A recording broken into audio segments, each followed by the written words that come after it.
Bon, si toi aussi t'en as marre d'être un gros nulos et de taper des zéros en histoire géo, t'as vraiment juste intérêt à t'abonner à notre compte, suivre nos vidéos et développer un peu ton cerveau, tu deviendras vite un héros. Il faut des monuments aux cités de l'homme. Autrement, où serait la différence entre la ville et la fourmilière? Sur ces mots de Victor Hugo, l'abbaye d'Hautecombe résonne comme l'incarnation de la puissance architecturale française. Loin d'être une simple fourmilière vulgaire et sans intérêt, ce monument est un véritable bijou, comme il ne se fait pas rare en France. Pourtant, très peu connu du commun des mortels. Salut les gars, j'espère que vous allez bien. On se retrouve pour un nouveau concept aujourd'hui près de Aix-les-Bains. Ce concept, c'est Rendez-vous dans le passé et c'est un concept dans lequel on va amener des sujets liés au patrimoine, à la culture française, notamment architecturale, etc. Et juste pour finalement vous donner un peu plus de culture sur nos bâtisses françaises, sur notre patrimoine à nous.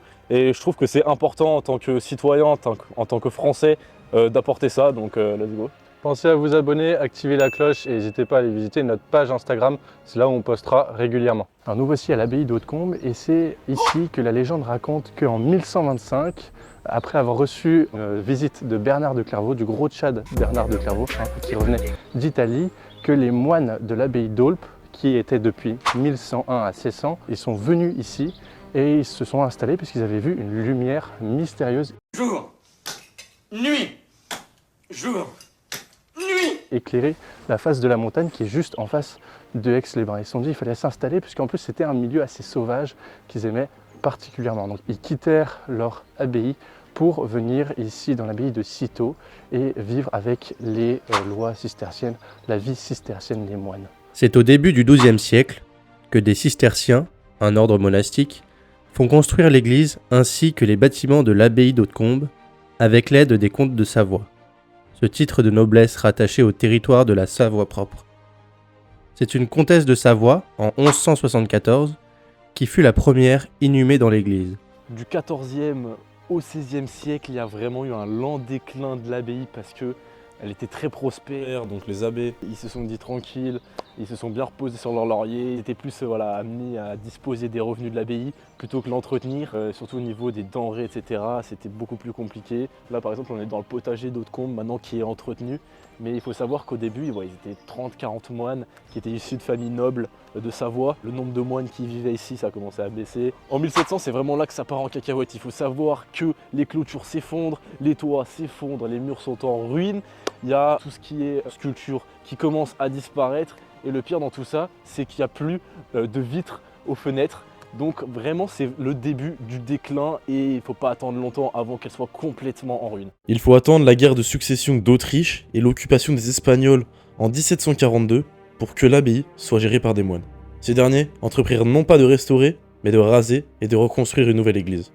1792, Anne-Pierre de Montesquieu-Fezensac vient avec ses petits potes, prend l'abbaye du 21 au 22 au soir et va trouver 6 moines. Les 6 moines ils vont repartir le 10 avril 1793 et vont repartir avec très peu de vêtements et juste 6 livres chacun. L'abbaye fut pillée de ses trésors en or, bronze, plomb, cuivre rouge et jaune. Les bâtiments furent vendus comme biens nationaux, sauf le monastère lui-même, jugé invendable.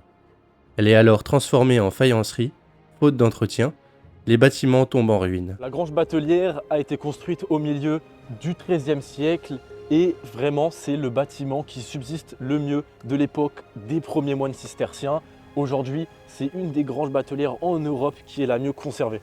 Il faut savoir que cette grange, elle se situe vraiment à côté du lac du Bourget et donc qui était reliée au Rhône. Et il faut savoir que c'était vraiment très efficace pour le transport pondéral et la gestion économique de l'abbaye. Ça permettait en fait l'acheminement des denrées. Ces denrées-là, qui étaient des graines, de la farine, sont conservées au premier étage, donc là où on est. Et en bas étaient stockés les bateaux. C'était vraiment une place stratégique, notamment pour la croissance économique de l'abbaye. Et aujourd'hui, on a encore la chance de l'avoir dans un bon état. Donc il faut savoir vraiment qu'en fait, l'abbaye d'Hautecombe, c'est quand même une nécropole princière. C'est-à-dire que la plupart des dépouilles des princes, des ducs de Savoie, etc., ils sont ici, mais ils ont été transférés à la chapelle des princes à cause de la Révolution, justement. Il faut savoir qu'il y a aussi Charles Félix qui était le roi de Sardaigne, qui lui vraiment en 1824 va venir ici, va rattacher cette abbaye au royaume de Piémont-Sardaigne. Et ce gros tchad, il va restaurer l'église, il va donner ce travail à faire à Ernest Milano, qui est un architecte piémontais qui va lui retravailler l'église dans un style néo-gothique flamboyant, aussi style troubadour. Et c'est vraiment ça qui va donner en fait ce côté italien. On dit que c'est l'abbaye française la plus italienne qui soit. C'est comme si on mettait de la sauce tomate sur un croissant, ça change tout. En 92, les bénédictins et les cisterciens vont partir et vont laisser place à la communauté du chemin neuf qu'on voit ici. On est dans leur boutique et elle va perpétuer cette tradition donc, de restaurer à la fois l'abbaye qui est en restauration en ce moment au niveau de la flèche et ce temps de prière comme le lundi ou le mardi où vous pouvez venir peut-être pour vous recueillir.